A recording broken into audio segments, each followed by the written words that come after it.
கர்த்தருடைய தயவினால் நம்முடைய கொம்பு உயரும். ஹல்லேலூயா. காண்டாமிருகத்தின் கொம்பை போல பயங்கரமான ஒரு மிருகம். அது பார்த்தா பயப்படுவாங்க எல்லாரும். அதை பார்த்தா யாரும் நீங்கள் காண்டாமிருகம் மாதிரி இருக்கீங்கன்னு சொல்ல மாட்டாங்க யாரும் பார்த்து.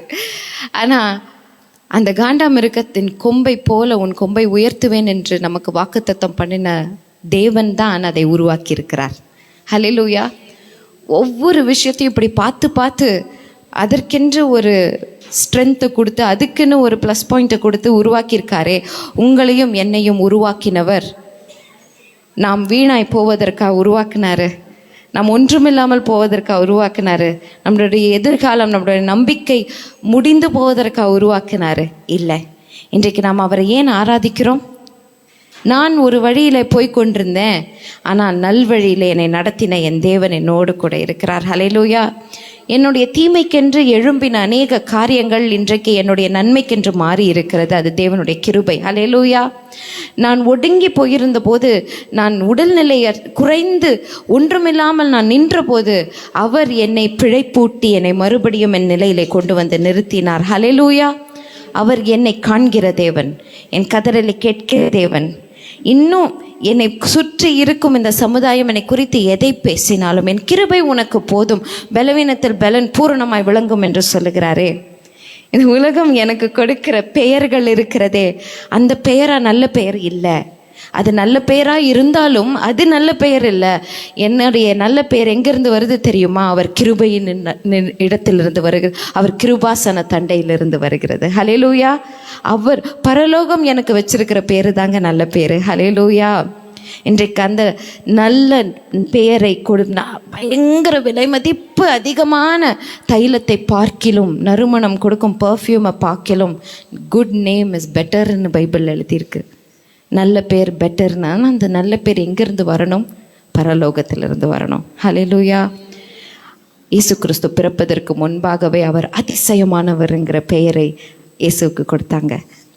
யாரு? பிதாவானவர், அதிசயமானவர், ஆலோசனை கர்த்தர், வல்லமையுள்ள தேவன், நித்திய பிதா, சமாதான பிரபு. எப்போ? அவர் பிறக்கிறதுக்கு முன்பாகவே.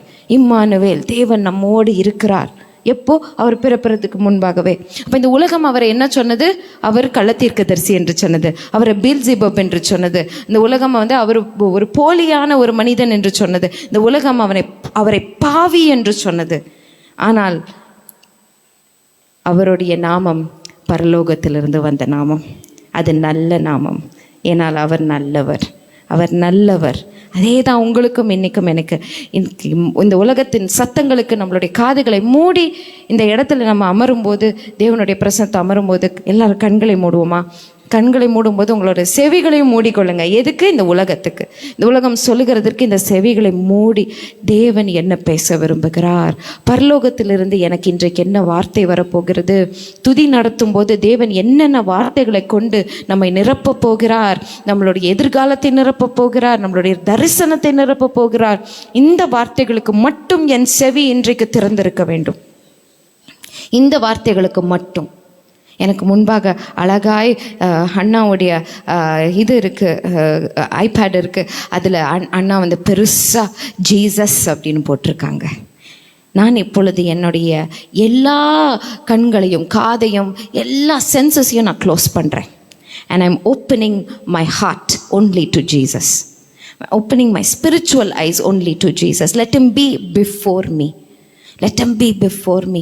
Heaven gave Jesus that name, the Savior of the world. இந்த உலகம் அவரை என்ன என்று சொல்லி தூஷித்திருந்தாலும் அவர் இயேசு கிறிஸ்து சகல பாவங்களையும் நீக்கி நம்மை சுத்திகரிக்கிறவர். இன்றைக்கு நம்மோடு கூட அவர் இருக்கிறார். அந்த நாமத்தை உயர்த்த வந்திருக்கிறோம், அந்த நல்ல பெயரை உயர்த்த வந்திருக்கிறோம். அப்பா, எங்கள் துதிகளிலே நீங்கள் மகிமைப்படுவீராக. உம்முடைய வார்த்தையினாலே எங்களிடத்துல இடைப்பட்டு எங்களை எழும்பி கட்டுவீராக. இன்றைக்கு நாங்கள் வீட்டுக்கு திரும்பும்போது நாங்கள் தைரியமாய் திரும்ப வேண்டும். நல்ல பெயர் உள்ள நல்ல தேவன், நல்ல தேவனுடைய நல்ல குமாரன், நல்ல நண்பன், நல்ல சமாரியன் எங்களோடு கூட இருக்கிறார் என்று சொல்லி நாங்கள் இந்த உலகத்தில் வெற்றி சிறந்து ராஜ கம்பீரத்துடன் நடக்க வேண்டும். ஹல்லேலூயா. எங்களுடைய ராஜா எங்களோடு கூட உண்டு.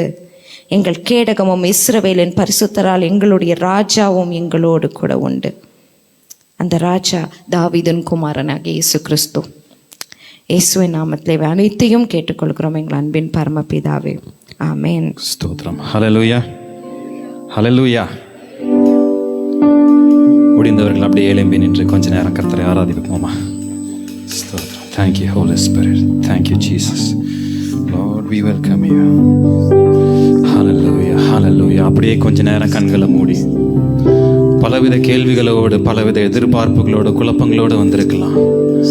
கொஞ்ச நேரம் அதெல்லாம் யோசிக்காம தேவனை மாத்திரம் நிறைவானவர் வரும்போது குறைவுகள் எல்லாம் மாறிடும் சொல்லப்பட்டிருக்கு.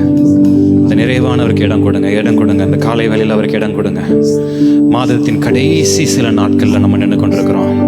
இந்த 9 மாதத்தையும் அவர் முடிக்க நமக்கு கிருபை செய்திருக்கிறார். அவருடைய வார்த்தை நம்மை நடத்தினது, அவருடைய கிருபை நம்மை தேற்றினது. அப்படியே கண்களை மூடி அப்படியே கொஞ்ச நேரம் கர்த்தரை நினைச்சு பாருங்க. கர்த்தர் என் வாழ்க்கையில் கொடுத்த ஒரு வாக்குத்தத்தம், அந்த வாக்குத்தத்தத்தை நினைவு கூறுங்க. இந்த நாளில் ஒருவேளை அந்த வாக்குத்தத்தம் இன்னும் நிறைவேறாம கூட இருக்கலாம், தாமதிச்சு கொண்டு இருக்கலாம். அந்த தாமதத்தினால் அந்த வாக்குத்தத்தம் என்னன்னு கூட நீங்க மறந்து போயிருக்கலாம். ஆனால் கர்த்தருடைய வார்த்தை சொல்லுகிறது, தாமதித்தாலும் அதற்கு காத்திரு, அது நிச்சயமாய் நிறைவேறும். கர்த்தர் இஸ்ரவேல் குடும்பத்தாருக்கு சொல்லி இந்த நல்வார்த்தைகளில் எல்லாம் ஒரு வார்த்தையும் தவறி போகவில்லை, எல்லாம் நிறைவேறிச்சுன்னு சொல்லியிருக்கிறார்.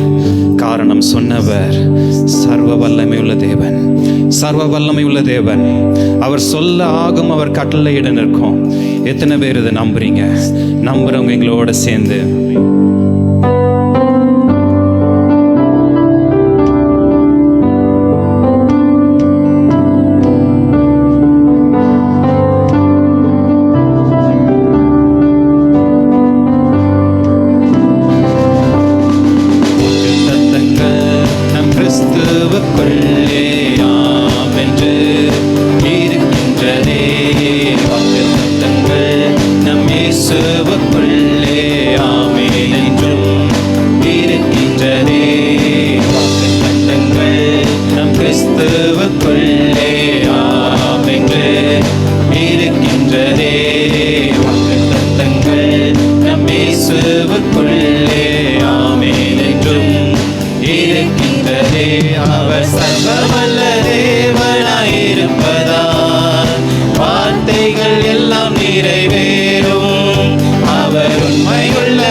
அவர் சொன்ன வார்த்தையே குறித்திட்ட காலத்திலே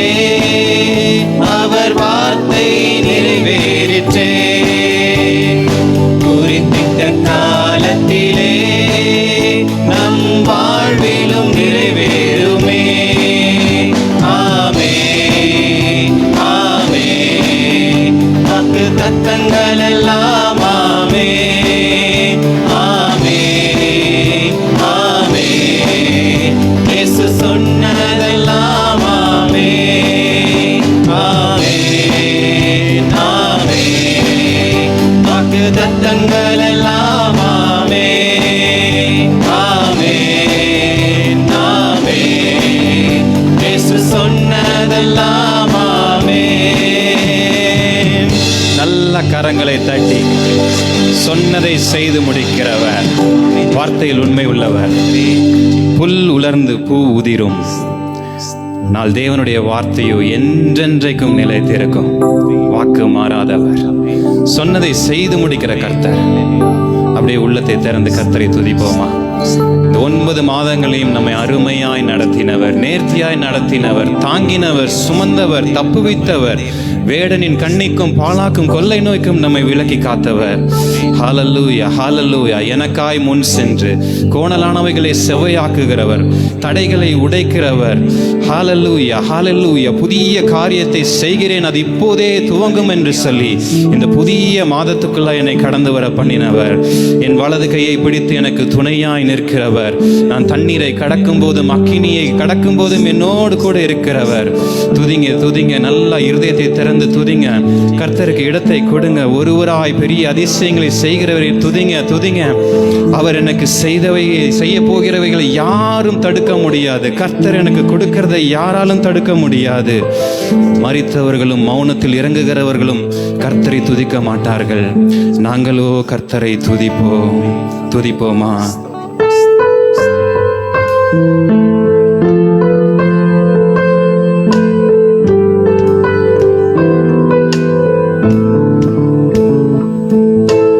இன்னும் துதிப்பேன், இன்னும் போற்றுவேன், இன்னும் உம்மை ஆராதிப்பேன். இன்னும் துதிப்பேன், இன்னும் போற்றுவேன், இன்னும் உம்மை ஆராதிப்பேன்.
வாசல்களை உனக்கு முன்பாக நான் வைக்கிறேன். என்னை மறுபடியும் உயிர் தேடும் செய்தி இன்னும் துதிப்பே, இன்னும் போற்றுவே, இன்னும் உம்மை ஆராதிப்பே, இன்னும் துதிப்பே, இன்னும் போற்றுவே, இன்னும் உம்மை ஆராதிப்பே. தனிமையின் எண்ணங்கள் சூழ்ந்தாலும் கண்ணீரை படுக்கையாய் மாறினாலும், தனிமையின் எண்ணங்கள் சூழ்ந்தாலும் கண்ணீரை படுக்கையாய் மாறினாலும், என்னை அரவணைத்து கட்டி எழுப்பிடுவீர். நான் இழந்தவற்றை இரட்டிப்பாய் தருவீர். என்னை அரவணைத்து கட்டி எழுப்புகிறார். எழுப்பிடுவீர். மனிதர்கள் துதி என்றும் வாசல்கள் ரட்சிப்பு என்றும் சொல்லுவாய்.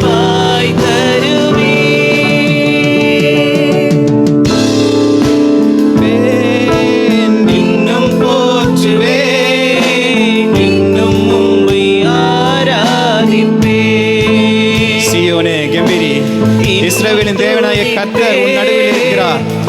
இனி தீங்கை காணாதிருப்பாய். இதோ ஒரு தேவ வல்லமை, தேவ அபிஷேகம் சபையை மூடிக்கொண்டிருக்கிறது.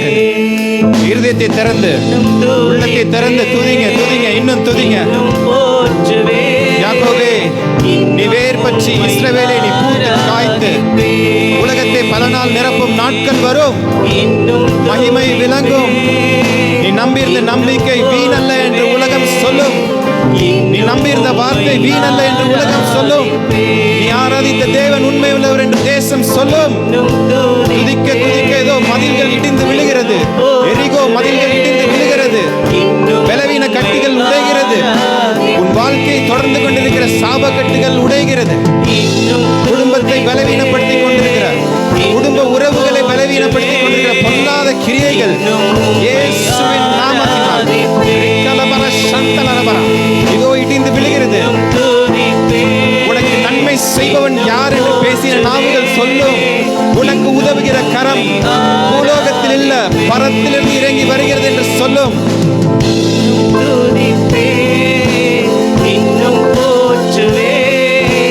நீ யாருடையவன் என்பதை கர்த்தர் காண்பிக்கிற காலம் இது. உனக்காய் கர்த்தர் யுத்தம் செய்கிற காலம் இது. நீ யாருடையவன் என்பதை காண்பிப்பார். உன் தகப்பன் யார் என்பதை காண்பிப்பார். நீ ஆராதிக்கிற தேவன் யார் என்பதை காண்பிப்பார்.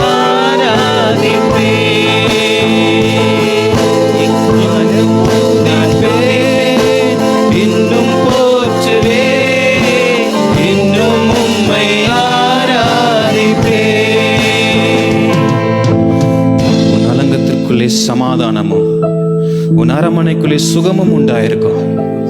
கர்த்தரின் கரம் அதை செய்து முடிக்கும். கர்த்தரின் கரம் அதை செய்து முடிக்கும். என் கண்ணீர் களிப்பாய் மாறுகிற நாட்கள் உண்டு. எனக்காய் தேவன் உதவு போற நாட்கள் உண்டு. என்னை மீண்டும் கட்டி எழுப்புகிற நாட்கள் உண்டு.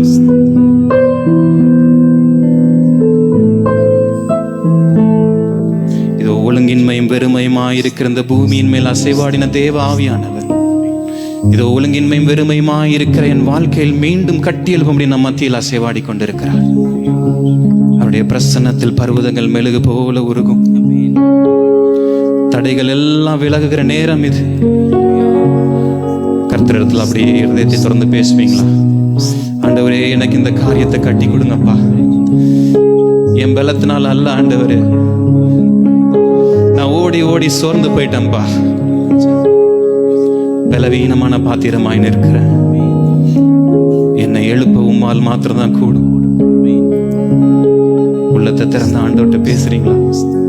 தடைகளை விலக்குகிறவர், எனக்காய் யாவையும் செய்து முடிக்கிறார். ஆத்மாவே, நீ ஏன் கலங்குகிறாய்? ஏன் நீ திகைக்கிறாய்? நான் உனக்கு ஆரோக்கியம் வர பண்ணுவேன். உன் கண்ணீர் யாவையும் நான் துடைப்பேன். நான் நான் உன்னை பலப்படுத்தி உனக்கு சகாயம் பண்ணுவேன். சீயோனுக்கு தயை செய்யும் காலமும் அதற்கு குறித்த நேரமும் வந்தது. அதற்கு குறித்த நேரம் வந்தது. அமர்ந்திருந்து நானே தேவன் என்று அறிந்து கொள்.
களிமண்ணின் மேல் வருகிறது.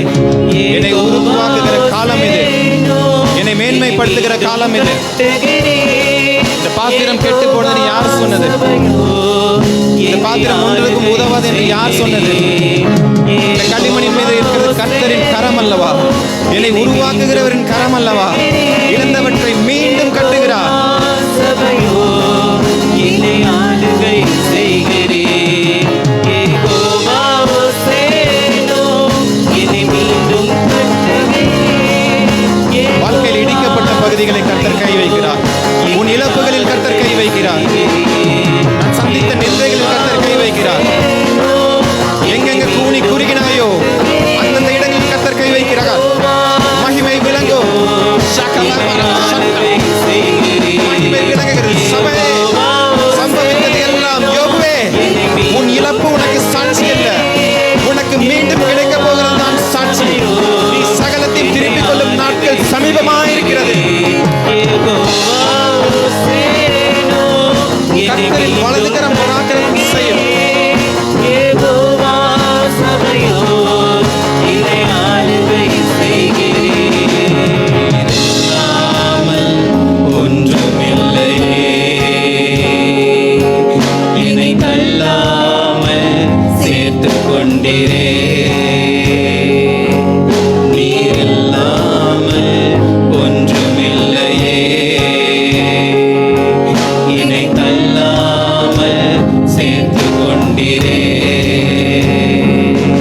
நீர் இல்லாமல் ஒன்றுமில்லையே, என்னை தள்ளாமல் சேர்த்துக் கொண்டிரே. நீர் இல்லாமல் ஒன்றுமில்லையே, என்னை தள்ளாமல் சேர்த்துக் கொண்டிரே. இன்றைக்கும் நான் ஜீவனோடு இருக்கிறேன்.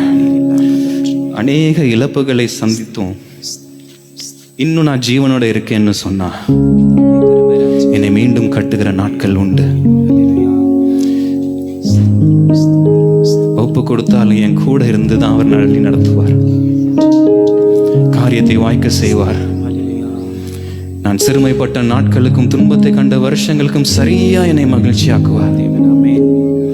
முந்தின சீரை பார்க்கிலும் நற்சீர் எனக்கு உண்டாக இருக்க செய்வார்.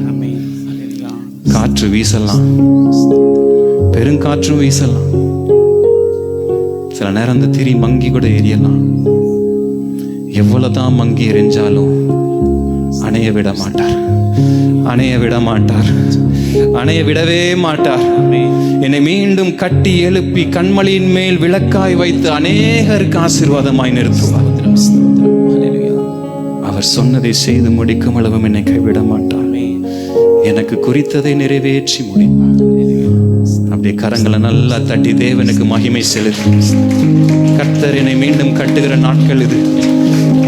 இழந்தவைகளை திரும்ப கிடைக்க போகிற நாட்கள் இது. வெட்கத்துக்கு பதிலாக களிப்பை கொடுக்க போற நாட்கள் இது. கண்ணீருக்கு பதிலாக களிப்பை தரப்போகிற நாட்கள் இது. அவர் ஒருவருக்கு எல்லா துதியங்களும் மகிமையும் உண்டாயிருப்பதாக. ஆமென். ஹல்லேலூயா. நம்மை கட்டி எழுப்பும் ஒரு சர்வ வல்லமையுள்ள தேவன். ஆமென். இந்த நாளுக்கு வாசிக்கும்படி குறிக்கப்பட்டிருக்கிற சங்கீதம் 105வது சங்கீதம். எழுந்து நின்று மாறி மாறி வாசிப்போம். 1 முதல் 22 வசனங்கள்.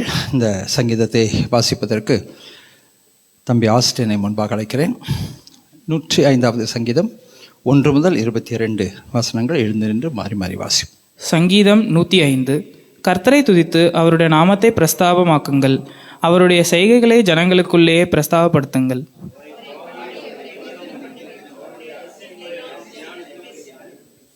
அவருடைய பரிசுத்த நாமத்தை குறித்து மேன்மை பாராட்டுங்கள், கர்த்தரை தேடுகிறவர்களின் இருதயம் மகிழ்வதாக.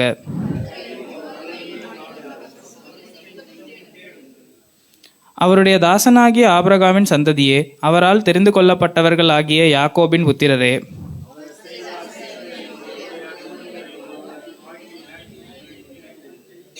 அவரே நம்முடைய தேவனாகிய கர்த்தர். அவருடைய நியாய தீர்ப்புகள் பூமி எங்கும் விளங்கும்.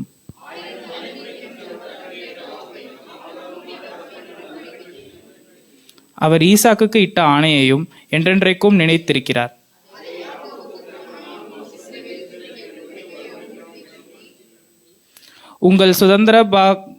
உங்கள் சுதந்திர பாகமானக்கான தேசத்தை உனக்கு தருவேன் என்றார்.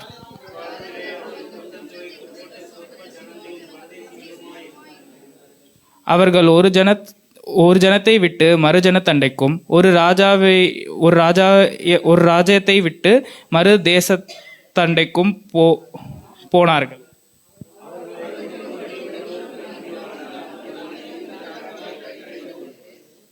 நான் அபிஷேகம் பண்ணினவர்களை நீங்கள் தொடாமலும் என்னுடைய தீர்க்கதரிசிகளுக்கு தீங்கு செய்யாமலும் இருங்கள் என்றார்.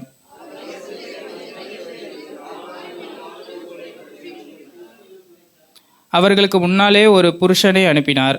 யோசேப்பு சிறையாக விற்கப்பட்டான்.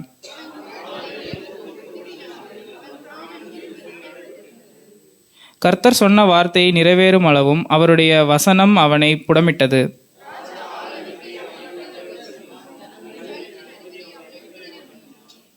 தன் பிரபுக்களை அவன் மனதின்படி கட்டவும், தன் மூப்பர்களை ஞானிகளாக்கவும், அவனை தன் வீட்டுக்கு ஆண்டனும் தன் ஆஸ்திகளை. ஆமீன். தமிழ்நாட்டில் பிறந்து தமிழை படித்து ஆங்கிலத்தில் போய் ஆங்கில மீடியத்தை படித்து ஆங்கில பைபிளையே படித்து தமிழை மறந்து போன தமிழர்களே,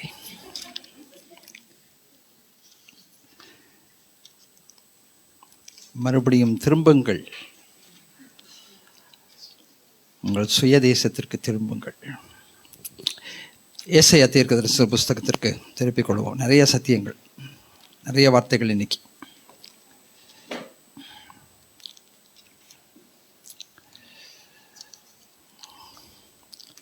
கர்த்தர் பேசும்போது செவி கொடுக்கிறவர்கள் பாக்கியவான்கள். ஏசாயா தீர்க்கதரிசன புஸ்தகம் 51வது அதிகாரம். கர்த்தருடைய வார்த்தை நம்மோடு பேசும்போது செவி கொடுப்பது நல்லது.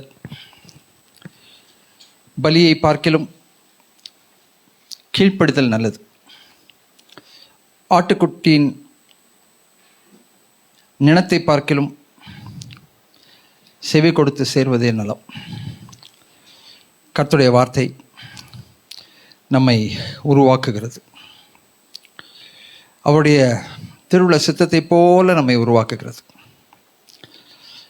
இந்த வார்த்தைகள் இல்லைன்னா நம்ம எப்படி இருந்திருப்போம்? கொஞ்சம் யோசிச்சு பாருங்கள். கர்த்தருடைய வார்த்தைகள் இல்லாமல் இருந்திருந்தால் நம்ம எப்படி இருந்திருப்போம்?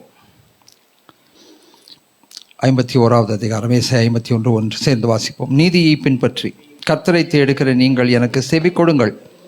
நீங்கள் வெட்டி எடுக்கப்பட்ட கன்மலையும் நீங்கள் தோண்டி எடுக்கப்பட்ட துறவின் குழியையும் நோக்கி பாருங்கள். அல்லேலூயா. பின்னானவைகளை மறந்து முன்னானவைகளை நாடி என்றும் இந்த பரிசுத்த வேதாகமம் சொல்லுகிறது. நீ கடந்து வந்த பாதையின் மேல் உன் மனதை வை, திரும்ப பார். பக்தன் எழுதினார், கடந்து வந்த பாதைகளை நினைத்து பார்க்கிறேன், கண்ணீரோடு கர்த்தாவே நன்றி சொல்லுகிறேன். வாழ்க்கை பாதையை திரும்பி பார்த்தா கண்ணீர் வராமல் இருக்காது. அத்தனை மேடு பள்ளங்கள், அத்தனை வேதனைகள், துன்பங்கள், பாரங்கள், கண்ணீர். சந்தோஷத்தை காட்டிலும் துன்பமும் துக்கமும் வேதனையும் கண்ணீரும் தான் ஜாஸ்தி. எப்படி தான் கடந்து வந்தோமோ தெரியல. கர்த்தருடைய வார்த்தை சொல்கிறது, தீயையும் தண்ணீரையும் கடந்து வந்தோம். எத்தனை தோல்விகள், ஏமாற்றங்கள்.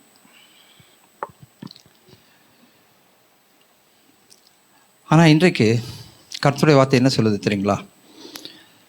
நீதியை பின்பற்றி கர்த்தரை தேடுகிற நீங்கள் எனக்கு செவி கொடுங்கள். கர்த்தருடைய வார்த்தைக்கு செவி கொடுங்கள். நீங்கள் வெட்டி எடுக்கப்பட்ட கன்மலையும் நீங்கள் தோண்டி எடுக்கப்பட்ட துறவின் குழியையும் நோக்கி பாருங்கள். உங்களுடைய ஆரம்பத்தை நோக்கி பாருங்கள். பெற்றோர் எல்லாம் நமக்கு செஞ்சாங்களா? மூத்த பெற்றோர் நமக்கு எல்லாம் செஞ்சாங்களா? செய்ய வேண்டிய கடமைகளை செய்தார்களா என்று பார்த்தா சிலர் ஆமான்னு சொல்லுவாங்க, சிலர் இல்லைன்னு சொல்லுவாங்க. உங்களுக்கு வந்து சேர வேண்டிய சொத்து உரிமைகளை கொடுத்தாங்களா? நிறைய பேர் சொல்லுவாங்க, இல்லை, என் சொத்துரிமைகளை மற்றவர்கள் அபகரித்து கொண்டார்கள். எங்கள் மூத்த பெற்றோர் எங்களுக்கு வஞ்சனை செய்து விட்டார்கள், அவர்கள் விரும்பினவர்களுக்கு தூக்கி கொடுத்துட்டாங்க. பெற்றோர் எல்லா பொறுப்பையும் செய்து முடித்தார்களா? இல்லை, செய்து முடிக்கல. ஆனாலும் கூட கர்த்தருடைய வார்த்தை என்ன சொல்லுதுன்னா, நீங்கள் தோண்டி எடுக்கப்பட்ட அந்த துறவின் குழியை நோக்கி பாருங்கள், வெட்டி எடுக்கப்பட்ட கன்மலையை நோக்கி பாருங்கள். எப்படியும் கர்த்தர் இந்த சந்ததியில் இந்த காலகட்டத்தில் இவர்களுக்கு தான் நீங்கள் பிறக்கணும்னு தீர்மானம் பண்ணியாச்சு. அதை நீங்கள் மாற்ற முடியாது. எப்படி ஆபிரகாமுக்கு ஈசாக்கையும், ஈசாக்கை யாக்கோபையும், யாக்கோபுக்கு 12 சந்ததிகளையும் கொடுத்து இஸ்ரவேலின் தலைமை சந்ததிகளாக அவர்களை மாற்றினார்கள். எல்லாமே தகுதி உள்ளவங்களா? இல்லை. யோசேப்பு ஓகே, பெஞ்சமின் ஓகே, யூதா ஓகே டு சம் எக்ஸ்டென்ட். மற்றவர்களை பற்றி ஏதாவது சொல்ல முடியுமா? ரூபனை பற்றி ஏதாவது சொல்ல முடியுமா? அதே யாக்கோபுடைய மகன்தான். மற்ற சந்ததிகளை பற்றி ரொம்ப பெருமையாக நம்ம எதுவும் பேச முடியாது. இப்படியும் இருக்கும், அப்படியும் இருக்கும். ஆனால் இவர்கள் சந்ததியில் தான் நீங்கள் வரணும். இவங்க தான் உங்களுக்கு கொள்ளு தாத்தா, கொள்ளு பாட்டி, இவங்க தான் உங்களுக்கு தாத்தா, இவங்க தான் உங்களுக்கு தாத்தா பாட்டி, இவங்க தான் உங்களுக்கு அப்பா அம்மானும் போது தேவனுடைய நியமத்தை, நீதியை ஒரு நாளும் ஒருவரும் மாற்ற முடியாது. இப்போ இவங்க இந்த சந்ததி இந்த ஏசாயா 51:1 என்ன சொல்கிறாருன்னா, இஸ்ரவேல் ஜனங்களை பார்த்து சொல்கிறாரு, நீங்கள் எங்கேருந்து வந்தேன்னு கொஞ்சம் நோக்கிப்பார், உன்னுடைய பின்னணியம் என்ன என்பதை யோசித்துப்பார். என்ன மாதிரி வாக்குத்தத்தம், எப்படிப்பட்ட உடன்படிக்கை, தேவனோட உடன்படிக்கையின் சந்ததி.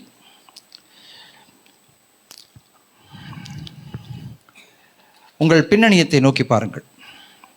அது சொல்கிறார், உங்கள் தகப்பனாகிய ஆபிரகாமையும் உங்களை பெற்ற ஈசாக்கையும் நோக்கி பாருங்கள். அவன் ஒருவனாய் இருக்கையில் நான் அவனை அழைத்தேன், அவனை ஆசீர்வதித்தேன், அவனை பெருக பண்ணினேன். அல்லேலூயா. அவன் தனிமையானவன் தான்.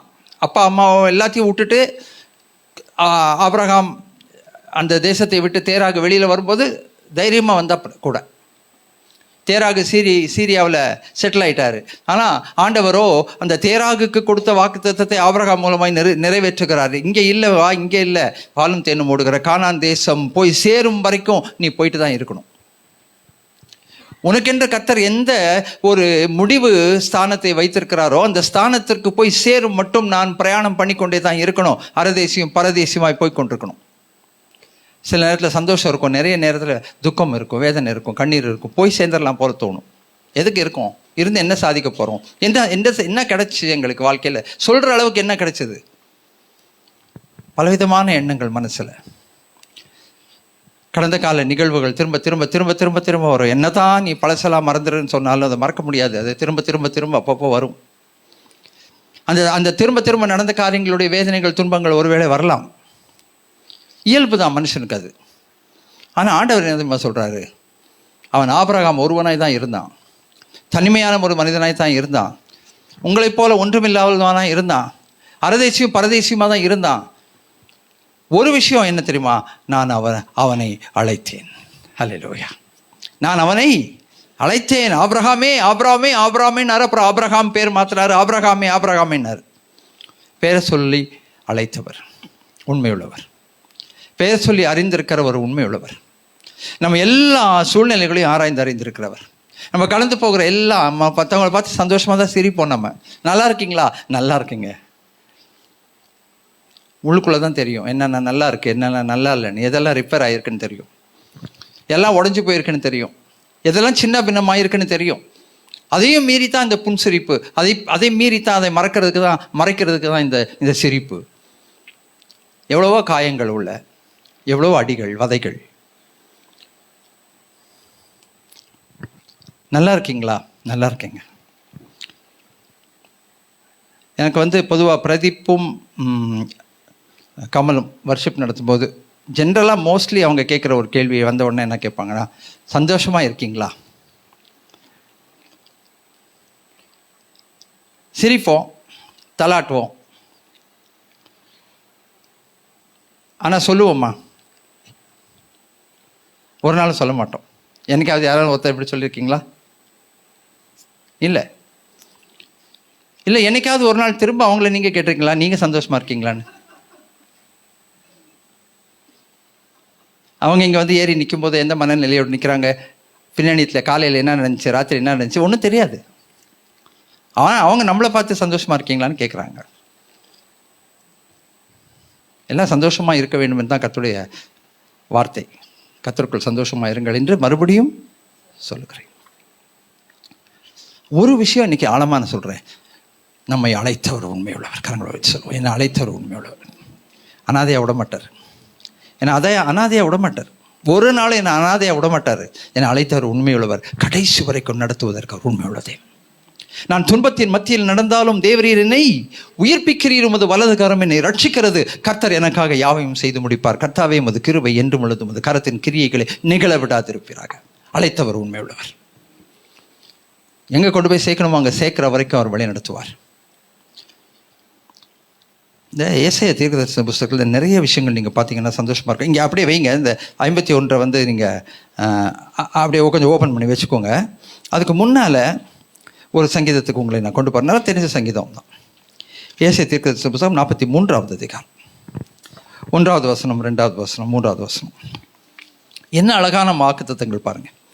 ஏசாயா தீர்க்கதரிசன புத்தகம் 43வது அதிகாரம் 1வது வசனத்திலிருந்து, இப்போதும் யாக்கோபே உன்னை சிருஷ்டித்தவரும் இஸ்ரவேலே உன்னை உருவாக்கினவரும் ஆகிய கர்த்தர் சொல்லுகிறதாவது, பயப்படாதே, உன்னை மீட்டு கொண்டேன், உன்னை பெயர் சொல்லி அழைத்தேன். நீ அதுதான் அழைத்தவர், அழைத்தவர், அழைத்தவர். திரும்ப திரும்ப சொல்றாரு, நான் உன்னை மீட்டு கொண்டேன், உன்னை நான் அழைத்தேன், நீ என்னுடையவன், அதனால நீ பயப்படாத. நான் உன்னை சும்மா கூப்பிடல, சும்மா கூப்பிடல. இப்போ யாராவது நான் உங்களை கூப்பிடுறேன்னு வைங்களேன், காலைல 10 மணிக்கு வந்து என்னை சர்ச்சில் பார்த்துட்டு போங்க. என்னடா பாஸ்டர் கூப்பிட்றாருன்னு கண்டிப்பாக என்ன பண்ணுவீங்க? வருவீங்க. பாஸ்டர் கூப்பிட்டு வராமல் இருக்கிற எஸ்கேப் ஆகிறவங்களும் இருக்காங்க. ஆனால் ஓகே, மரியாதை வச்சு வருவீங்க. நீங்கள் வந்த உடனே நான் உங்களை பார்த்து நல்லா இருக்கீங்களா, சாப்பிட்டீங்களான்னு கேட்டு சரி போயிட்டு வாங்கன்னு சொன்னால் நீங்கள் என்ன சொல்வீங்க? என்ன கேட்பீங்க? பாஸ்டர் வர சொன்னீங்களே. இல்லை அதாங்க, நீங்கள் சாப்பிட்டீங்களா நல்லா இருக்கீங்களான்னு கேட்கறதுக்காக தான் வர சொன்னேன். இல்லை பாஸ்டர் எதுக்கு கூப்பிட்டீங்க? சும்மா கூப்பிட மாட்டார், சும்மா கூப்பிட மாட்டார், சும்மா அழைக்க மாட்டார், சும்மா என்னுடையவன்னு சொல்ல மாட்டார். என்ன அழகாக இருக்குது பார்த்தீங்களா? உன்னை உருவாக்கினவரும், உன்னை சிருஷ்டித்தவரும், உன்னை மீட்டு கொண்டவரும், உன்னை பெயர் சொல்லி அழைத்தவரும், நீ என்னுடையவன் என்னுடையவள் என்று சொந்தம் பாராட்டுகிறவருமாய் இருக்கிற நம்முடைய தேவன். அல்லேலூயா. அங்கே என்ன தெரியுமா இருக்கு? அங்கே ஒரு உறவு இருக்கிறது. என்னுடையவன் அப்படின்னு அவர் சொல்லிட்டா, என்னுடையவள்னு சொல்லிட்டா அங்கே ஒரு உறவு இருக்கிறது. உன்னத பாட்டில் அழகா வருது, அவர் தான் என்னுடைய நாயகர். ஏசாயால வருது, அவர் தான் என்னுடைய நாயகர், அவர் தான் என்னுடைய மீட்பர், அவர் தான் என் ரட்சகர், அவர் தான் என்னுடைய ஆத்தும மணாளன். எனக்கும் அவருக்கு என்ன இருக்குது? உறவு இருக்கிறது. உறவு இருந்தால் இன்னொன்று இருக்கும். எந்த உறவு, எங்கே உறவு இருக்கிறதோ அங்கே உறவில் அந்த உறவுக்குரிய ஒரு உரிமை இருக்கிறது. யோவான் வந்து சும்மாவா மார்பில் சாஞ்சிக்கிட்டாரு? எல்லாம் சொல்லுவாங்க யோவானை போல மார்பிலை சாய்ந்து கொள்ள. அவர் சாஞ்சிக்கிறதுக்கு இன்னும் ஒரு அடிஷ்னல் பாயிண்ட் இருந்தது. ஏன் பேதுரு சாயக்கூடாதா? யாக்கோபு சாயக்கூடாதா?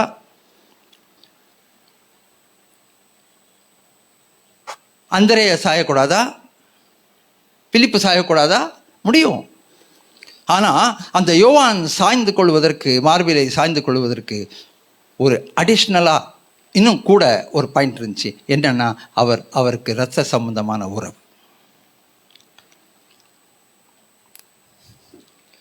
எங்கே உறவு இருக்கிறதோ அங்கே உரிமை பாராட்ட வேண்டும். எங்கே உறவு இருக்கிறதோ அங்கே உரிமையை கேட்க முடியும். எங்கே உறவு இருக்கிறதோ அங்கே உரிமையை கண்டிப்பாக நம்ம பாராட்ட வேண்டும்.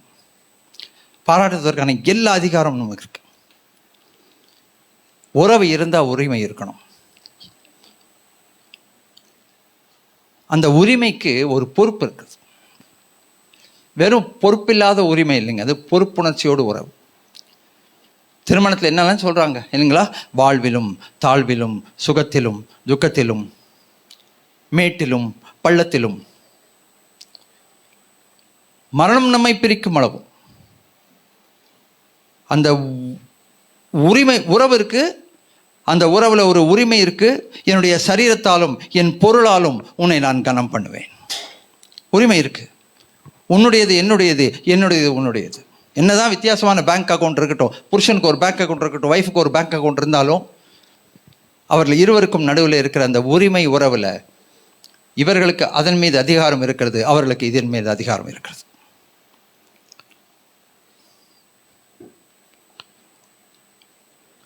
அத்தோடு கூட பொறுப்பு இருக்கிறது. என் சரீரத்தாலும் என் உலக பொருளாலும் உன்னை நான் கனம் பண்ணுவேன்.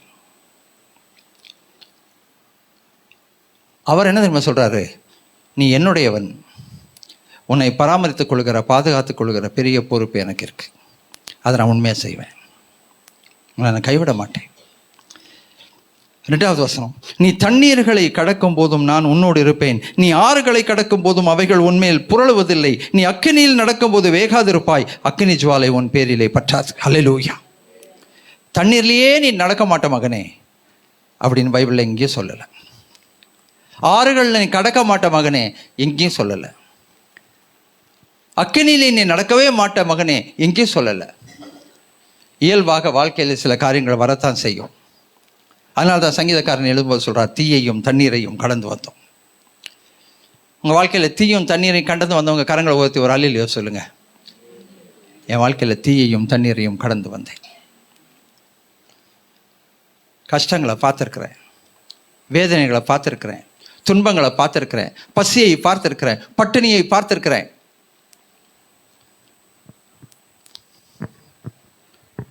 சும்மா வரல இந்த கெத்து, சும்மா வரல இன்னைக்கு இருக்கிற அந்த வைராக்கியம். இன்னைக்கு தலை தூக்கி நிற்கிறேன்னா, தைரியமாக நிற்கிறேன்னா அதுக்கு காரணம் இருக்கிறது. ஏன் தெரியுமா? எல்லாவற்றையும் கடந்து வந்திருக்கிறேன். ஆமீன். தண்ணீர்களை நீ கடக்கும்போது நான் உன்னுடனே இருப்பேன். ஆமீன். நீ ஆறுகளை கடக்கும்போது அவைகள் உன்மேல் புரளுவதில்லை, நீ அக்கினியில் நடக்கும்போது அக்கினி ஜுவாலை உன் பேரில் பற்றாது. எத்தனை பேர் உங்கள் வாழ்க்கையில் ஏதாவது ஒரு நேரமாவது மரணத்தின் விளிம்பை தொட்டு நான் உயிரோட பிழைச்சிருக்கேன்னு சொல்கிறாங்க? கை வைத்து ஒரு ஹல்லேலூயா சொல்லுங்க. எப்போ போயிருக்கணும் மண்ணுக்கடியில்? தான் நான் தூக்கிட்டேன். எப்போ போயிருக்கணும் மண்ணுக்கடியில்? ஒன்றும் இல்லாமல் போயிருக்கணும். இன்னைக்கு எலும்பு கூட அந்த மண்ணுக்கு கீழே இருக்காது. மண்ணோடு மண்ணா, புழுதியோடு புழுதியா, தூசியோடு தூசியாக போயிருக்கும். ஆனால் ஏதோ நின்று கொண்டிருக்கிறோம். கோவிடில் எத்தனையோ பேர் செத்து போனாங்க. நம்ம என்ன ரொம்ப ஸ்ட்ராங்கா, ரொம்ப பலவான்களா? ஒன்றுமே இல்லை. போயிருந்தால் நம்மளும் போயிருக்கணும். கிருபை. கரங்களை வைத்து சொல்லுவோம், இன்றைக்கு நான் நிர்மூலமாகாமல் இருப்பது கர்த்தருடைய சுத்த கிருபை. 3வது வசனம் சேர்ந்து வாசிப்போம். ஏசாயா 43:3. நான் இஸ்ரவேலின் பரிசுத்தரும் உன் இரட்சகருமாய் இருக்கிற உன் தேவனாகிய கர்த்தர் உன்னை மீட்கும் பொருளாக எகிப்தையும் உனக்கு ஈடாக எத்தியோப்பியாவையும் கேபாவையும் கொடுத்தேன். பழைய ஏற்பாட்டில் என்ன சொல்றாரு? நான் உனக்கு ஈடாக எத்தியோப்பியாவையும் கேபாவையும் நான் கொடுத்தேன். எதையும் உனக்காக நான் உன்னை மீட்டுக் கொள்ளும்படி உனக்காக நான் எதையும் கொடுப்பதற்கு ஆயத்தமாக இருக்கிறேன். உன்னை மீட்டுக் கொள்வதற்கு எதையும் கொடுப்பதற்கு நான் ஆயத்தமாக இருக்கிறேன். பழைய ஏற்பாடு. புதிய ஏற்பாடு, உன்னை மீட்டுக் கொள்வதற்காக என்னையே கொடுத்தேன். ஹல்லேலூயா. பழைய ஏற்பாட்டில் எகிப்தை கொடுத்தேன், கேபாவை கொடுத்தேன், எத்தியோப்பியாவை கொடுத்தேன். ஆனால் புதிய ஏற்பாட்டில் என்னையே கொடுத்து விட்டேன், என் ஜீவனையே கொடுத்து விட்டேன் உன்னை மீட்கும் பொருளாக. ஹல்லேலூயா. அப்போ எவ்வளவு விலை மதிப்புக்குரியவர்கள் நீங்களும் நானும். எவ்வளவு விலை மதிப்புக்குரியவங்க. ரத்தத்தை சிந்தி மீட்டார். ஆமீன். நீ என் பார்வைக்கு அருமையானபடியால் கனம் பெற்றாய், நானும் உன்னை சிநேகித்தேன், ஆதலால் உனக்கு பதிலாக மனுஷர்களையும் உன் ஜீவனுக்கு ஈடாக ஜனங்களையும் கொடுப்பேன். உன்னை பலியிடறதுக்கு பதிலாக நான் மற்றவங்கள கொடுக்கறதுக்கு ரெடியாக இருக்கேன். பயப்படாதே, நான் உன்னோடு கூட இருக்கிறேன். ஹல்லேலூயா. 6வது வசனம் அழகான வசனம். இப்படி நான் உன்னை நேசிச்சபடினாலும், இப்படி உன்னோடு எனக்கு ஒரு உரிமை உறவை நானே உருவாக்கி கொண்டு அந்த உரிமை உறவில் நான் நிலைத்திருக்கிறபடினாலும், அந்த உரிமை உறவில் பொறுப்புகள் எனக்கும் இருக்கிறபடினாலும், உனக்கும் இருக்கு எனக்கும் இருக்கு, எனக்கும் பொறுப்புகள் இருக்கிறது என்பதை நான் அறிந்திருக்கிறபடினாலே ஆண்டவர் சொல்கிறார், நான் வடக்கை நோக்கி கொடு என்றும் தெற்கை நோக்கி வைத்திராதே என்றும் சொல்லி. ஹல்லேலூயா. அவர் ஒரு காரியத்தை உங்களுக்கு கொடுக்கணும்னு நினைச்சார்னா அவர் ஒரே ஒரு வார்த்தை சொன்னால் போதும். ஹல்லேலூயா. எத்தனை பேருக்கு நன்மைகள் வர வேண்டியிருக்கு? எத்தனை பேருக்கு நன்மைகள் வர வேண்டியிருக்கு? ஆசீர்வாதம் எனக்கு வரணுங்க, இன்னும் வரல. சொத்துரிமை வரணும், பிடிச்சி வச்சுருக்காங்க, யாரும் எனக்கு கொடுக்க மாட்டேங்கிறாங்க, ஏமாத்துறாங்க. இந்த பணம் வரணுங்க, இந்த பணம் எனக்கு ரிலீஸ் ஆகி வரணும், எனக்கு வர மாட்டேங்குது, அதிகாரிகள் கொடுக்க மாட்டேங்கிறாங்க, இந்த பணம் எனக்கு வரணும், தடையாயிருக்கு, பிடிச்சி வச்சுருக்காங்க யாரோ. இந்த வசனத்தை சொல்லுங்க. ஆண்டவர் சொல்லுகிறார், நான் வடக்கை நோக்கி கொடு என்றும் தெற்கை நோக்கி வைத்திராதே என்றும் சொன்னால் அடுத்த நிமிஷம் அது வந்து எங்கே விழுகணும் தெரியுங்களா? உங்கள் மடியில் வந்து விழுகணும். பைபிளில் அப்படி வசனம் இருக்கா? மடியில் வந்து விழுகணும் வசனம் இருக்கா? எப்படியா? எப்படி அளப்பாங்களாம்? அமுக்கி குலுக்கி மடியிலே சரிந்து விழும்படி அளப்பார்கள். அல்லேலூயா. அமுக்கி குலுக்கி அப்படின்னா என்ன அர்த்தம்? இப்போ வந்து ஒரு அம்மா கல்யாணம் ஆகி பொண்ணு போயிடுச்சு, ஓகே, கணவன் வீட்டுக்கு போயிடுச்சுன்னு வைங்க. அது வந்து அம்மா வீட்டுக்கு வருது. அம்மா வீட்டுக்கு வரும்போது அம்மா என்ன பண்ணுவாங்க தெரியுங்களா? மெர்லின் சுஜாவை எடுத்துப்போம் நம்ம சும்மா ஒரு உதாரணத்துக்கு. அம்மா வீட்டுக்கு வந்தால் அம்மா என்ன பண்ணுவாங்க தெரியுமா? என்னென்ன இருக்கோ அதெல்லாம் ஒரு பாத்திரத்தை போட்டு, ராஜாபிரதர் இருக்காரா? ராஜாபிரதர் இருக்கார். ஒரு நாள் ராஜாபிரதர் இந்த வார்த்தையை சொல்ல மாட்டார். மக வருது, அதெல்லாம் ஒழிச்சு வச்சிரு, காமிச்சிக்காத அவ கண்ணில், போகும்போது தூக்கிட்டு போயிடுவா, அப்படி சொல்ல மாட்டாங்க. என்னன்னா கொடுக்க முடியுமோ அதெல்லாம் எடுத்து, எவ்வளோக்கு எவ்வளோ அமுக்கி அமுக்கி மேலே போட முடியுமோ அதை போட்டு போகும்போது கொடுத்து அனுப்புவாங்க. அல்லேலூயா. ஏன்? என்ன காரணம்? என்ன காரணம்? அது யாரு? மக. மற்றவங்களுக்கும் அப்படி தான் கொடுப்பாங்க, அது வேறு விஷயம். யாருக்கு கொடுத்தாலும் அவங்க அப்படி தான் கொடுப்பாங்க. மகளுக்கு கொடுக்கறது இன்னும் கொஞ்சம் ஸ்பெஷலாக கொடுப்பாங்க. எனக்கே வர வேண்டிய குழம்பு இன்னும் வராமல் இருக்குது, எத்தனையோ வருஷமாக கேட்டுட்ருக்கிறேன். ஒரு காலத்தில் ஒரு குழம்பு வரும் பாருங்க, அது இப்போ வந்து கோவிடுக்கு முன்னால் வந்தது. ஆனால் மகளுக்கு அப்படி கிடையாது. ஒரே ஒரு வார்த்தை போதுங்க, ஆண்டவர் நமக்கு வர வேண்டிய நன்மைகள். வடக்கை நோக்கி கொடு என்றும் தெற்கை நோக்கி வைத்திராதே என்றும் சொல்லி. ஆமீன். 7வது வசனம் நீங்கள் பார்த்தீங்கன்னா, நான் என் மகிமைக்கென்று சிருஷ்டித்து உருவாக்கி படைத்து என் நாமம் தரிக்கப்பட்ட யாவரையும் கொண்டு வா என்பேன். அல்லேலூயா. கொண்டு வா என்பேன். திரும்ப திரும்ப அந்த வார்த்தை யூஸ் பண்ணுறாரு பாருங்க. நான் மகிமைக்கென்று சிருஷ்டித்து உருவாக்கி படைத்து. ஏன் அந்த ஒரு வார்த்தையை சொன்னால் போதும்? நான் உருவாக்குனேங்க, நான் படைச்சேங்க, இல்லை 3 சொல்கிறாரு. என் நாமம் தரிக்கப்பட்ட யாவரையும் கொண்டு வா என்பேன். அல்லேலூயா. அல்லேலூயா.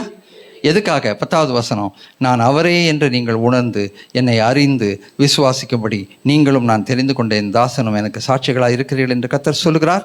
எனக்கு முன் ஏற்பட்ட தேவனும் இல்லை, எனக்கு பின் இருப்பதும் இல்லை. நானே கர்த்தர், என்னை அல்லாமல் இரட்சகர் இல்லை. நான் அறிவிப்பேன், ரட்சிப்பேன், விளங்க பண்ணுவேன். இப்படி செய்யத்தக்க அந்நிய தேவன் உங்களுக்குள் ஒருவனும் இல்லை. ஆமீன். அல்லேலூயா. சரி, இப்போ நம்ம 51க்கு வாங்க. ஏசாயா 51வது அதிகாரம். ஆண்டவர் சொல்லிட்டாரு, நீ கொஞ்சம் யோசித்து பாரு, உன்னுடைய பின்னணி யோசித்து பாரு, எங்கேருந்து நீ வந்தன்றது யோசித்து பாரு, எப்படி இருந்தன்றது யோசித்து பாரு. ஆனால் இன்னைக்கு நீ யாராக இருக்கிறாய் என்பதை யோசித்து பாரு. உன்னை ஒருவனாக இருக்கும்போது அழைத்தேன், நான் உன்னை வெறுமையாக விட்டுடல, உன்னை நான் ஆசீர்வதித்திருக்கிறேன், உன்னை உயர்த்தி இருக்கிறேன், செழிப்படை செய்திருக்கிறேன், நன்மையினால் நிரப்பி இருக்கிறேன். 20 வயசில் என் வீட்டை விட்டு நான் வெளியில் கிளம்புறேன். நான் வீட்டை விட்டு கிளம்பும்போது எனக்கு வயசு 20, வாலிப வயசு. எங்கள் அம்மா எனக்கு கையாலேயே ஒரு படுக்கை தைச்சு கொடுத்தாங்க. அந்த படுக்கையை சுருட்டி ரொம்ப திக்காகவும் இல்லாமல் ரொம்ப தின்னாகவும் இல்லாமல் பொதுவான ஒரு சைஸில் ஒரு பெட்டு பண்ணி கொடுத்தாங்க. அப்புறம் ஒரு தகர பாக்ஸ். அப்போல்லாம் வந்து இந்த பிளாஸ்டிக் பாக்ஸ் எல்லாம் கிடையாது, சூட்கேஸ்லாம் கிடையாது, தகரத்தில் பெட்டி. அந்த 2ஐயும் தான் தூக்கிட்டு நான் பெங்களூருக்கு போனேன். தனிமையில் எவ்வளவோ கஷ்டப்பட்டிருக்கேன். 400 ரூபாய் சம்பளம். அதில் ஒரு வீட்டில் பிரேக்ஃபாஸ்ட் கொடுப்பாங்க, 3 தோசை கொடுப்பாங்க. 3 தோசைக்கு மேலே கொடுக்க மாட்டாங்க, 3 இட்லிக்கு மேலே கொடுக்க மாட்டாங்க. வாலிப பையன் செம்மையாக சாப்பிடுவேன் அந்த காலத்தில். எங்கள் வீட்டில் சாப்பிட்னா எப்போ நான் நிறுத்துவேன்னு பார்த்துட்டு இருப்பாங்க. எப்படா இவன் நிறுத்துவான். ஒரு நாள் கேட்டாங்க, ஓப்பனாகவே கேட்டாங்க, யாரை முழுங்குறதுக்கு இப்படி சாப்பிட்றானோன்ட்டு.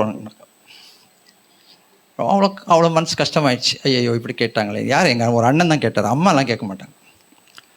அந்த மாதிரி சாப்பிட்ற வயசு. வீட்டை விட்டு போனது 3 தோசை காலையில், 3 இட்லி. அதை சாப்பிட்டுட்டு 8 கிலோமீட்டர் நடப்பேன்.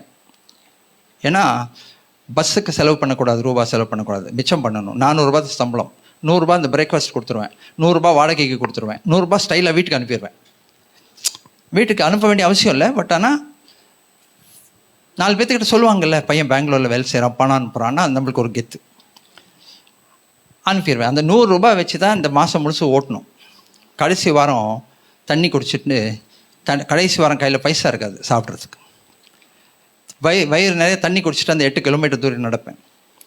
சாயந்தரம் அதே மாதிரி நல்ல வயிறு நிறைய தண்ணி குடிச்சிட்டு திருப்பி வந்துடுவேன். அடுத்த நாள் காலையில் தான் பிரேக்ஃபாஸ்ட் கிடைக்கும், நைட்டுக்கு சாப்பாடு கிடையாது. ஏன் இதெல்லாம் சொல்கிறேன்னு தெரியுங்களா? அன்றைக்கு எவ்வளோ கஷ்டப்பட்டேன். உடம்பு மெலிஞ்சு ரொம்ப கஷ்டமாயிடுச்சு. ஆனாலும் கூட அந்த நாட்களை நினைத்து பார்க்கும்போது எனக்கு பெருமையாக இருக்கு. ஏன் தெரியுமா? என் காலில் 2 காலில் சொந்த காலில் நின்னேன். நான் யாரையும் டிபெண்ட் பண்ணி நிற்கலை, யார்கிட்டையும் உதவி கேட்கல, யார்கிட்டையும் பணம் அனுப்புங்கன்னு நான் கேட்கவே இல்லை. என் 2 காலில் நான் நின்னேன். அதுலேருந்து கர்த்தர் கொஞ்சம் கொஞ்சமாக வழி நடத்தினார், உயர்த்தினார், ஆசீர்வதித்தார். அன்றைக்கெல்லாம் அந்த கடையில் போய் அந்த ஷர்ட் விற்கிற கடையை ஷோகேஸில் ஷர்ட்டு போட்டுருவாங்க. வெளியில் நின்று அப்படியே பார்ப்பேன், இது போட்டால் எப்படி இருக்கும், நமக்கு எப்படி போட்டால் எப்படி இருக்கும். ஒரு அரை மணி நேரம் ஒன்றா போட்டு பார்க்குறது எப்படி இருக்கு நமக்குன்னு. ஒன்றையும் வாங்க போகிறது இல்லை, வாங்கிட்டு பார்த்துட்டு நடந்துட வேண்டியது. 5 ஷர்ட் இருக்கும், 6 ஷர்ட் இருக்கும், 5 பேண்ட் இருக்கும், 6 பேண்ட் இருக்கும். ஆனால் இன்னைக்கு பெருமைக்காக நான் சொல்லலை, 100 ஷர்ட் இருக்கு எனக்கு. 100 ஷர்ட்டுக்கு மேலேயே இருக்கு. கொடுத்துக்கிட்டே இருக்கேன், வந்துக்கிட்டே இருக்கு. எடுத்து கொடுத்துக்கிட்டே இருக்கேன், வந்துக்கிட்டே இருக்கு. ஏன் தெரியுமா? அதான் பக்தன் சொல்லுகிறார், நீ பின்னால் திரும்பி பாரு, உன்னுடைய ஆரம்பம் எப்படின்னு திரும்பி பாரு, எப்படி இருந்தான்னு திரும்பி பாரு, என்னென்ன கஷ்டத்துக்குள்ள கடந்து போனான்னு திரும்பி பாரு, எப்படி தைரியமாக நின்னுன்னு திரும்பி பாரு, எப்படி என்னை நம்பி நீ வாழ்ந்தன்றதை திரும்பி பார். இன்னைக்கு நான் உன்னை கைவிடவில்லை. சைக்கிள் கூட கிடையாது எனக்கு. சைக்கிள் ஓட்டினாலே தப்பு, அது வேறு விஷயம். சைக்கிளே கிடையாது. ஆண்டவர் சைக்கிள் கொடுத்தாரு, பைக் கொடுத்தாரு, கார் கொடுத்தாரு. நான் ஏற்கனவே இந்த கதை உங்களுக்கு சொல்லியிருக்கேன். வானத்தில் ஏரோப்ளைனை பார்த்து ஆசைப்படுவேன், தொட்டு பார்க்கணும் ஏரோப்ளைன். எத்தனையோ தேசங்களுக்கு கர்த்தர் என்னை கொண்டு போயிட்டாரு. இங்கே லோக்கலில் சொல்லவே வேண்டாம், எத்தனை தடவை போயிட்டு வந்தோடனே எண்ணி கூட பார்க்க முடியாது. அந்த அளவுக்கு பெருமையாக சொல்லலை, தாழ்மையாக சொல்லுகிறேன். அழைத்தவர் உண்மையுள்ளவர். அருமையான தேவஜர்மை, இன்னைக்கு நீங்கள் உட்கார்ந்துருக்கிற நிலைமையில் எனக்கு என்ன நடக்க போதோ தெரியலையே, நான் எப்படி வாழ போகிறேன்னு தெரியலையே, எப்படி நான் பிழைக்க போகிறேன்னு தெரியலையே, எனக்கு என்ன நடக்கும்னு தெரியலையே, என்ன கிடைக்கும், என்ன யோசிக்காதீங்க. ஏன் தெரியுமா? அழைத்தவர் உண்மையுள்ளவர். ஒரு நாளும் உங்களை வெட்கப்படுத்த மாட்டார். ஒரு நாளும் நீங்கள் கைவிடப்பட்டு போகிறதில்லை. இந்த தேவன் என்றைக்கும் உள்ள சதா காலங்களிலும் நம்முடைய தேவன் இறுதி பரியந்தம் நம்மை நடத்துவார். ஆமென். அல்லேலூயா. எசாயா 51 அதிகாரம். ஆபிரகாம் ஒருவனாய் இருக்கையில் நான் அவனை அழைத்தேன், அவனை ஆசீர்வதித்தேன், அவனை பெருக பண்ணினேன். கரங்களை உயர்த்தி சொல்லுங்க, ஆண்டவரே நானும் தனிமையாக தான் இருக்கேன். மனசில் தனிமை உணர்ச்சி இருக்குது. யாரும் இல்லை, யாரும் கிடையாது. சில நேரத்தில் யாரும் தேவையில்லை, சில நேரத்தில் யாரும் இல்லை, சில நேரத்தில் யாரும் தேவையில்லை. ஆனால் அவர் என்ன செய்கிறார் தெரியுமா? அழைத்தவர் உண்மையுள்ளவர், ஆசீர்வதிப்பார், பெருக பண்ணுவார். ஆமீன்.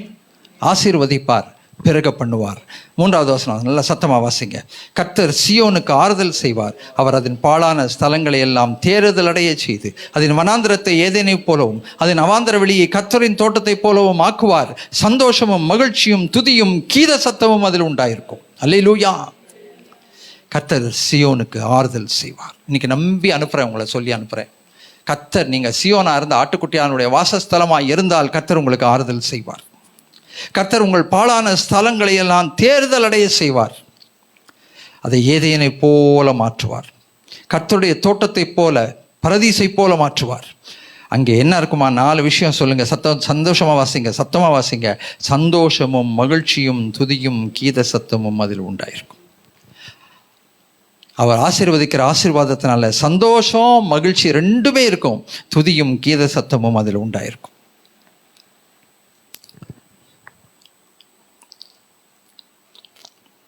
4வது வசனம், என் ஜனங்களே எனக்கு செவி கொடுங்கள், என் ஜாதியாரே என் வாக்கை கவனியுங்கள். வேதம் என்னிடத்திலிருந்து வெளிப்படும், என் பிரமாணத்தை ஜனங்களின் வெளிச்சமாய் ஸ்தாபிப்பேன். இதைத்தான் ஆண்டவர் என்ன செய்கிறார் தெரியுமா? உங்களுக்கு கட்டளையாய் கொடுக்கிறார். என் வார்த்தையை கனப்படுத்துங்க. அதே தான் நாங்கள் ஏசாயா 55 வாசித்தோம். அவருடைய வார்த்தையை கனம் பண்ணுங்கள், அவருடைய வார்த்தையை கனம் பண்ணுங்க. அந்த வார்த்தை தான் ஆசீர்வாதம், அந்த வார்த்தை தான் செழிப்பு. அந்த வார்த்தைக்கு எவ்வளவு நேரம் கொடுக்குறீங்களோ, கனத்தை கொடுக்குறீங்களோ, மகிமையை கொடுக்குறீங்களோ, அவ்வளவுக்கு அவ்வளவு ஆசீர்வாதம். தேவனுடைய ராஜ்யத்தையும் நீதியும் தேடுங்கள், அப்பொழுது இவைகள் எல்லாம் உங்களுக்கு கூட கொடுக்கப்படும். வார்த்தை தான் ஆசீர்வாதம். கரங்களை வைத்து சொல்லுவோமா? என்னுடைய ஆசீர்வாதம் என்ன தெரியுமா? தேவனுடைய வார்த்தை. தேவனுடைய வார்த்தை. என் நகை, என் சொத்து உரிமை, நான் தேய்ச்சி வச்சிருக்க பணம், என் நகை, என்னுடைய நிலம், வீடு எல்லாம் கிடையாது. என்னுடைய ஆசீர்வாதம் கர்த்தருடைய வார்த்தை. என் ஆசீர்வாதம் எங்கிருந்து வருது? கர்த்தருடைய வார்த்தையிலிருந்து வருது. எவ்வளோ கர்த்தருடைய வார்த்தையை எனக்குள்ளே நான் விதைக்கிறேனோ அத்தனை அளவுக்கு அறுவடை. ஆமீன். கடைசியாக ஒரு வசனத்தை பார்த்து முடிப்போம். ஏசாயா தீர்க்கதரிசன புத்தகம் 55வது அதிகாரம் 10வது 11வது வசனம். ஆங்கிலத்திலும் இதை நான் க்ளோஸ் பண்ணும்போது இந்த வசனம் தான் எடுத்தேன். ஏசாயா தீர்க்கதரிசன புஸ்தகம் 55வது அதிகாரம் 10-11. மாரியும் உறைந்த மழையும் வானத்திலிருந்து இறங்கி அவ்விடத்தில் திரும்பாமல் பூமியை நனைத்து அதில் முளை கிளம்பி விளையும்படி செய்து விதைக்கிறவனுக்கு விதையையும் புசிக்கிறவனுக்கு ஆகாரத்தையும் கொடுக்கிறது எப்படியோ அப்படியே என் வாயிலிருந்து புறப்படும் வசனமும் இருக்கும். அது வெறுமையாய் என்னிடத்திற்கு திரும்பாமல் அது நான் விரும்பினதை செய்து அதை அனுப்பின காரியமாய் வாய்க்கும் என்று கர்த்தர் சொல்கிறார். ஹல்லேலூயா. நான் வார்த்தையை அனுப்புவேன், அந்த வார்த்தை வீணா திரும்பாது.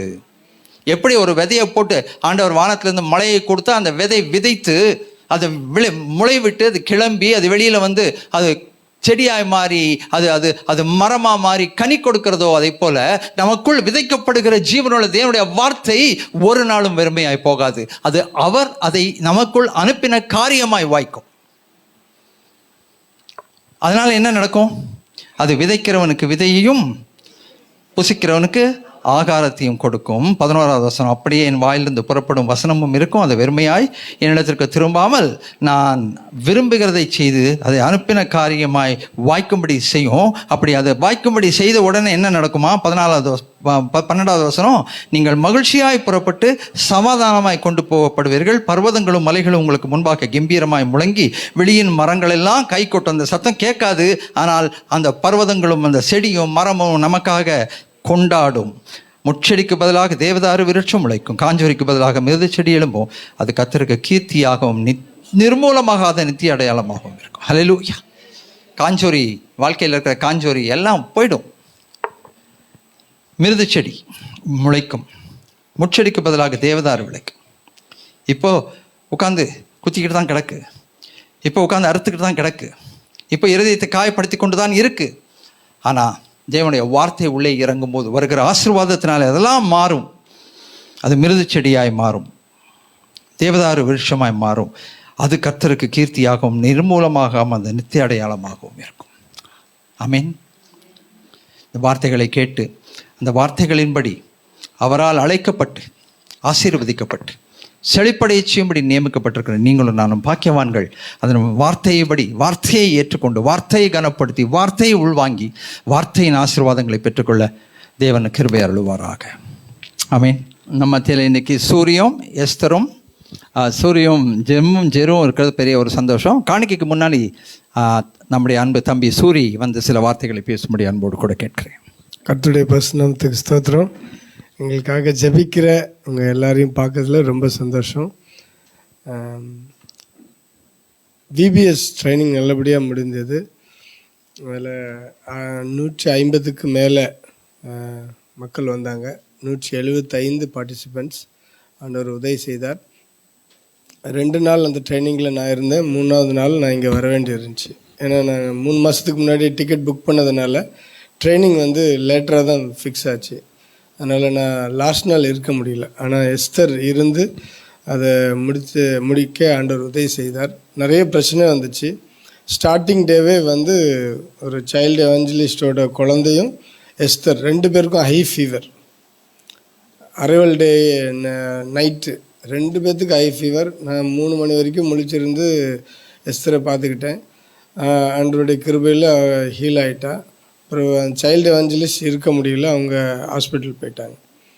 அதுக்கப்புறம் சைல்டு எவாஞ்சலிஸ்டோட ரிலேட்டிவ் ஒருத்தர் ரொம்ப சிக்காகி ஃபிட்ஸ் வந்து ரொம்ப சிக்காகி அவருக்கும் ரொம்ப சீரியஸ் ஆகிட்டு.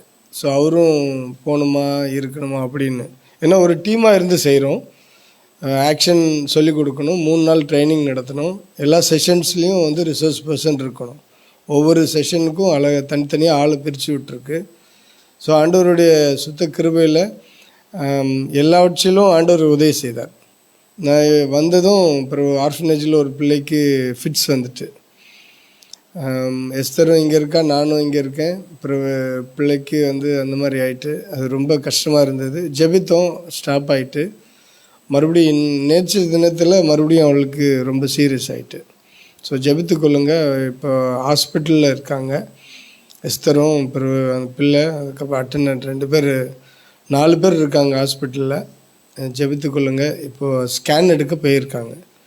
ஸோ ஒரே நாளில் 4 முறை வந்ததுனால ரொம்ப சீரியஸ் அப்படின்னு சொல்லியிருக்காங்க டாக்டரு.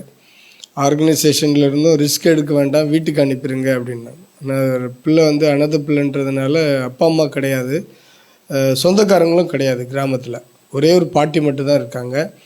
அவங்களும் அவங்க இருக்கிறதே ரொம்ப கஷ்டமாக தான் இருந்துகிட்ருக்காங்க. அந்த கிராமத்துக்கு நான் வந்து 2006 போயிருக்கேன். வழி இருக்காது கிராமத்துக்கு, காட்டு பாதை தான்.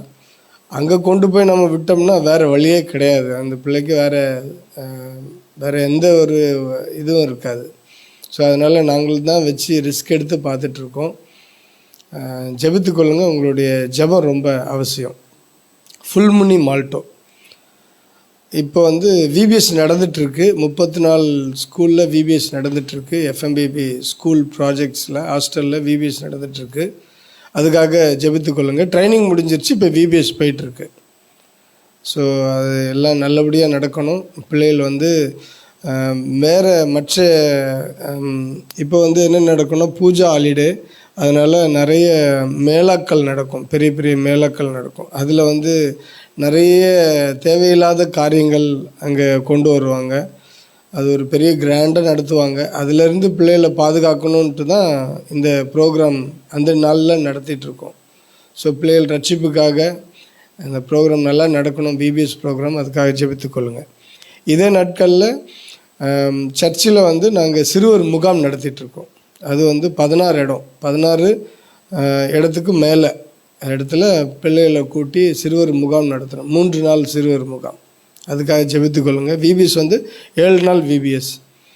ஸோ இந்த ப்ரோக்ராம்ஸ்க்காக ஜெபித்து கொள்ளுங்கள். ஆண்டவர் வந்து கிருபை செய்யணும். இப்போ அக்டோபர்லேருந்து 2026க்கு விபிஎஸ் கரிக்குலம் ரெடி பண்ணிகிட்ருக்கோம். இந்த போன பிறகு இங்கேருந்து குவார்டர்லி ஹாலிடே முடிஞ்ச பிறகு விபிஎஸ் மெட்டீரியல் ரெடி பண்ணணும், சாங் ரெக்கார்டிங், மெட்டீரியல் ப்ரிப்ரேஷன். இதுக்காக ஜெபித்து கொள்ளுங்கள். ஆண்டவருடைய கிருபை இருக்கணும். டீமில் வந்து இப்போ எப்படின்னா சைல்டு எவாஞ்சலிஸ்ட் மூலமாக வந்து புது சைல்டு எவாஞ்சலிஸ்ட் வந்திருக்காங்க. அல்லேலூயா. இப்போ நாங்கள் ஒருத்தர் ஊழியரை உருவாக்கியிருக்கோம். அந்த ஊழியர் வந்து இன்னொரு ஒரு ஊழியர் குடும்பத்தை உருவாக்கி இப்போ அவங்க நடத்துகிறாங்க. ஸோ இது வந்து பெரிய ஒரு ஆசீர்வாதம்.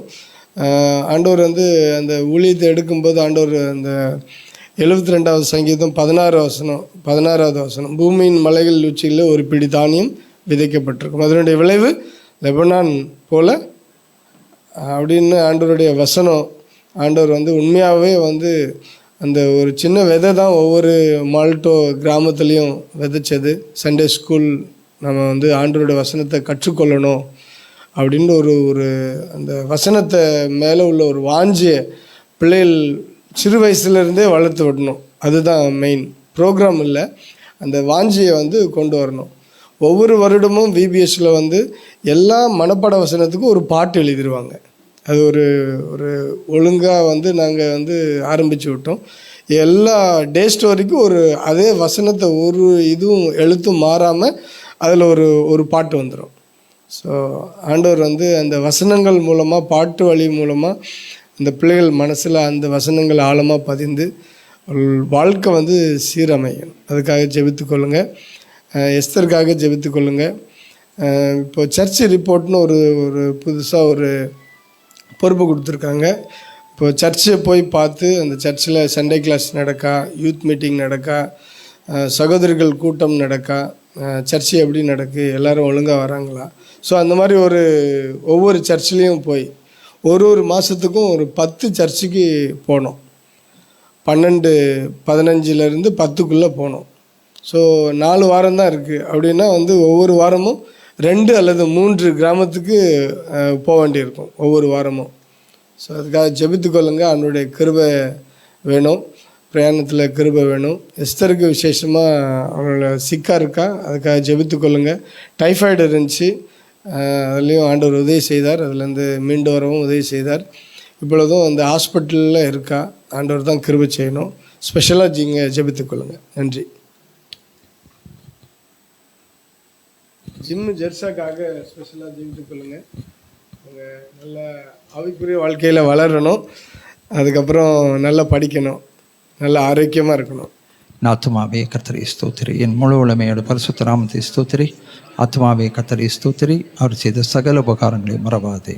ஆமென். நம்முடைய ஆண்டவராகிய இயேசு கிறிஸ்துவின் கிருபை, பிதாவின் அன்பு, பரிசுத்த ஆவியானவருடைய இணை பிரியாத அந்யோன்ய ஐக்கியம் நம் அனைவரோடும், இந்த குடும்பத்தின் பிள்ளைகள் ஒவ்வொருவரோடும், விசேஷமாய் மிஷனரி குடும்பத்தோடும், தூரத்திருக்கிற அருமையான நம்முடைய உற்றார் உறவினரோடும், உலகமெங்கிலும் இருக்கிற பரிசுத்தவான்களோடும் இன்றும் என்றும் நிலைத்திருப்பதாக. ஆமென். அல்லேலூயா.